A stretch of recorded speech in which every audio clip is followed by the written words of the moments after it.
फिदाई जान किस नंबर 19। हमारे रास्ते से हट जाओ वरना तुम लोगों का अंजाम बहुत बुरा होगा। इस वक्त मेरी अमशाल की ज़िंदगी मेरे लिए अहम है। मैं तुम जैसे लोगों से लड़कर अपनी जान को ख़तरे में नहीं डाल सकता। सुल्तान आलम शाह अमशाल को गोद में उठाए सामने खड़े आदमियों से बोले, जो उनके सामने खड़े खूनखार नज़रों से अमशाल की जानिब देख रहे थे।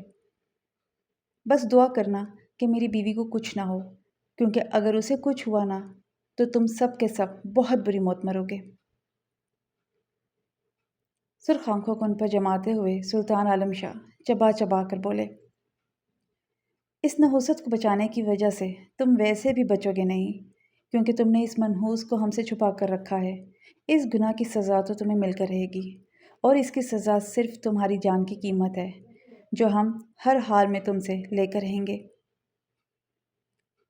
एक आदमी ने अपनी मूँछों को ताव देते हुए सुल्तान आलम शाह से ये कहा, डोंट कॉल नहुसत, मेरी अमशाल नहुसत नहीं है, बल्कि तुम लोगों नहुसत, क्योंकि तुम लोग सिर्फ एक जाहिल सोच की वजह से अपना आज संवारने के बजाय बिगाड़ रहे हो।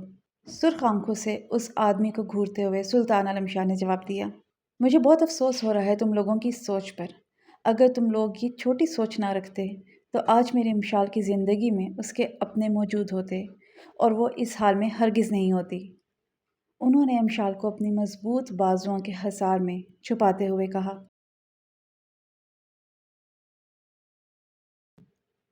हमारा वक्त बर्बाद मत करो, सीधे तरीके से लड़की को हमारे हवाले कर दो। उस आदमी ने सुल्तान को गुस्से से घूरा, उसका ज़्यादा यहाँ सांस लेना हमारे गांव के लिए ठीक नहीं है। अगर तुम दोनों की वजह से हम पर मुसीबत के पहाड़ टूटे ना तो मैं तुम दोनों को भयानक मौत दूंगा।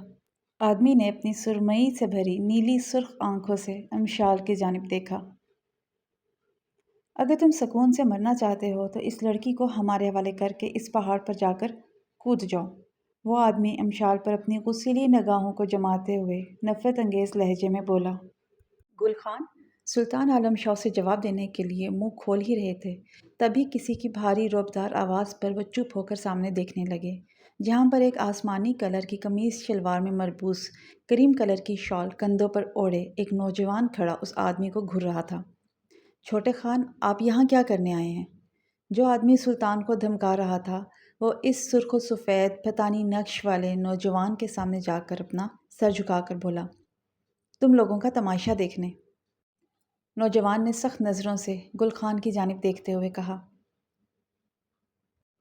छोटे खान, ये तमाशा नहीं है।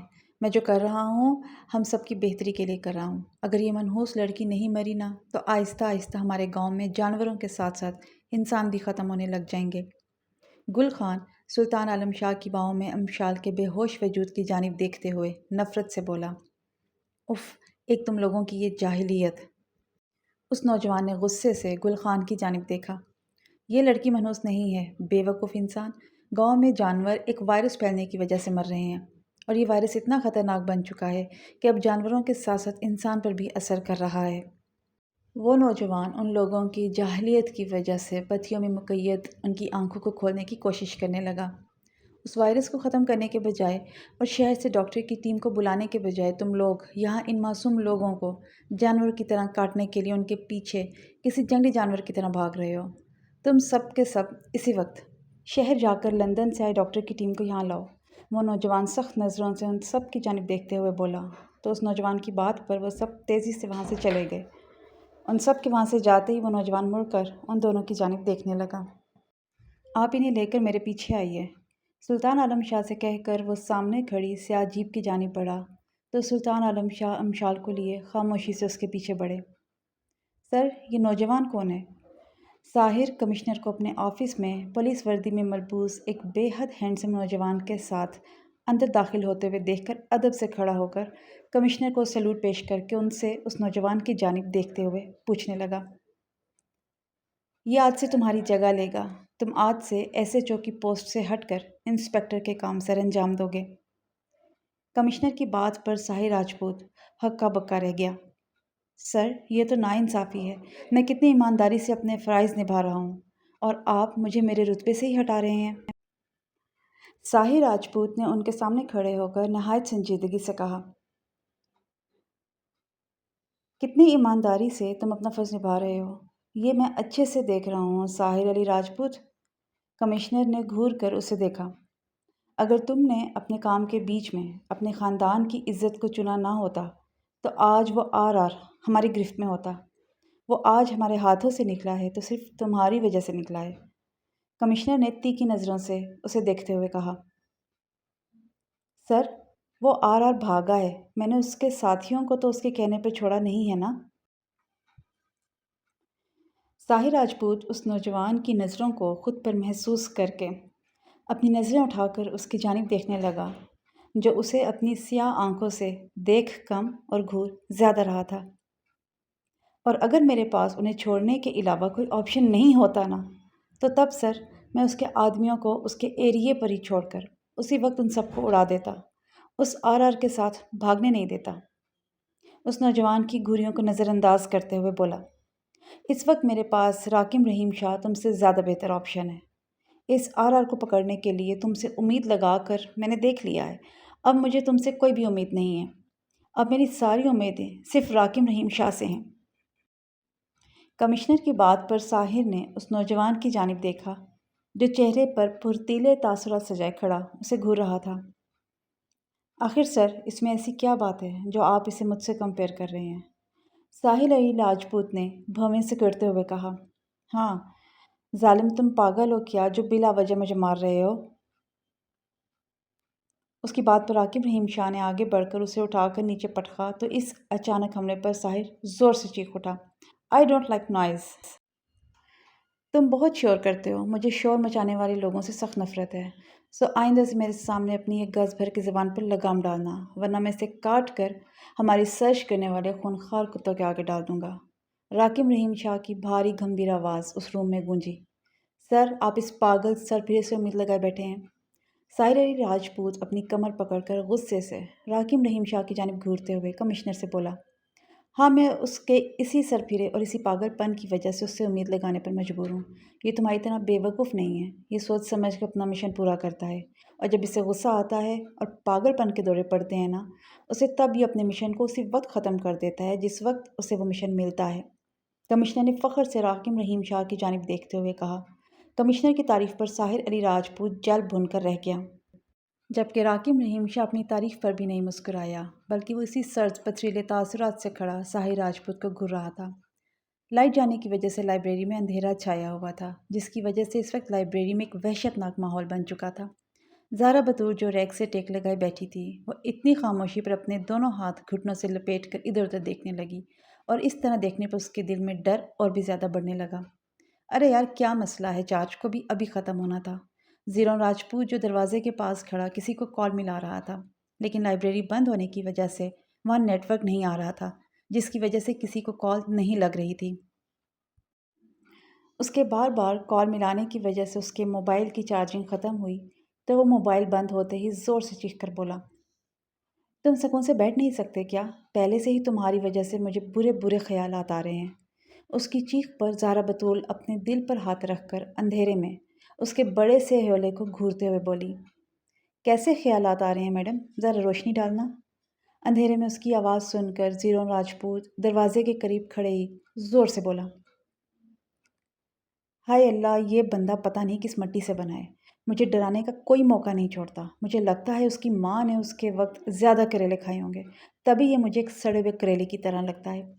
زارا بطول اس کی سوال کا جواب دینے کے بجائے زور سے بڑبڑاتے ہوئے خود سے بولنے لگی، تم پاگل حجابن، میری موجودگی میں تم مجھے گالیاں دے رہی ہو؟ تمہاری اتنی ہمت، ابھی بتاتا ہوں میں تمہیں۔ اس کے ارشادات جب زیرون راجپوت کے تیز کان میں جا کر لگے تو وہ آگ بگولا ہو گیا، اور اندھیرے میں بکس ریک پر ہاتھ رکھ کر ٹٹول ٹٹول کر اس کی جانب بڑھنے لگا۔ تم نے مجھے سمجھ کیا رکھا ہے؟ کبھی تم مجھے کسی طوائف سے تشبیہ دیتے ہو تو کبھی ایک مکار لڑکی سے، اور اب ایک گندی زبان یوز کرنے والی لڑکی سے۔ آخر تمہاری پرابلم کیا ہے؟ کیوں تم نے میرے لیے اتنی غلط فہمیاں پالی ہوئی ہیں؟ زارا بطول نے اندھیرے میں گھورتے ہوئے کہا، حجابن، کیا تم اس وقت بغیر نقاب کے میرے سامنے کھڑی ہو؟ زیرون راجپوت جو اس کے قریب ٹٹول ٹٹول کر آ رہا تھا، اس کی آواز قریب سن کر مسکرا کے اس نے اپنا ہاتھ آگے بڑھایا تو وہ اپنا ہاتھ بکس ریک کے بجائے کسی نرم و ملائم چیز پر محسوس کر کے साकत होकर उससे ताज्जुब से बोला, हजाबन तुम रो रही हो? ज़ारा बतूल जो अपने रुखसार पर उसके भारी हाथ के लमस को महसूस करके इस वक्त बोलने की काबिल नहीं थी, उसकी आवाज़ पर आंसू बहाने लगी। जब ज़ीरोन को अपनी चौड़ी हथेली पर नमी का एहसास हुआ तो उसे अपना दिल बंद होता हुआ महसूस होने लगा। प्लीज़ अपने हाथ हटाओ, ज़ारा बतूल ने नमी धुली आवाज़ में हल्के से कहा। Oh sorry. ज़ीरोन राजपूत उसकी बात पर अपने हाथ उसके भीगे रुखसार से हटाते हुए सरपटा के बोला, सॉरी हजाबन, ये सब लाइट आने की वजह से हुआ। तुम भी जानती हो इसमें मेरी कोई गलती नहीं है। अचानक से लाइट आने की वजह से उन दोनों की आंखें बंद हो गई। थोड़ी देर बाद जब ज़ीरोन ने अपनी आंखें खोली तो अपनी आंखों के आगे एक सुर्ख व सफ़ेद चेहरा देखकर वो अपनी सांसों को थमते हुए महसूस करने लगा। वो अपना सुध-बुध खोकर यकटुक उस चेहरे को तकने लगा। उसे होश सिसकियों की आवाज़ पर आया तो वो अपनी नज़रों को फेर कर दूसरी तरफ रुख करके खड़ा होकर बोला, वो इंसान जो किसी के आगे सर झुकाता नहीं था आज दूसरी बार उस लड़की को सॉरी कह रहा था जिससे वो बेपनाह नफरत करता था। तुम्हारी वजह से आज मैं बेहिजाब हुई हूँ, सिर्फ तुम्हारी वजह से। ये लाइब्रेरी में अपने साथ मुझे बंद करवाने का प्लान तुम्हारा है ना? ज़ारा बतूल आज खुद को किसी गैर मर्द के सामने बेपर्दा होते हुए देखकर नीचे बैठकर अपने घुटनों में अपना सर देकर बुरी तरह से रोने लगी। नहीं, बिल्कुल भी नहीं, ये मेरा प्लान नहीं है। ये सिर्फ एक हादसा है, इसमें मेरा कोई कसूर नहीं है। ये हमारे अल्लाह का प्लान है। हजाबन हमारे साथ जो हो रहा है ये वही कर रहा है, मैं नहीं। ज़ीरोन राजपूत ने सर नफ़ी में हिलाते हुए कहा, झूठ मत बोलो, तुमने मुझे बेहजाब करने के लिए ये सब सोचा है। ज़ारा बतूल इसी तरह सर घुटनों में दिए सिसकती हुई बोली, नहीं, मैं सच कह रहा हूँ, ये मेरा प्लान नहीं है। आज वो खुद की सफाई देते हुए खुद को बहुत बेबस महसूस कर रहा था। तुम यहाँ से चले जाओ प्लीज़। उसकी बात पर ज़ारा बतूल ने चीखते हुए कहा तो उसकी बात पर ज़ीरोन राजपूत की आंखों से एक आंसू निकलकर नीचे गिरा। ये मेरे साथ क्या हो रहा है? ज़ीरोन राजपूत नम आंखों से उसे ज़ोर से सिसकियाँ लेते हुए देखकर उसकी सिसकियों को सुनकर अपने दिल को किसी तेज़ धार छुरी से कटते हुए महसूस करते हुए अचानक से अपने दिल पर हाथ रखते हुए बड़बड़ाकर हल्की आवाज़ में खुद से कहते हुए पीछे हटने लगा।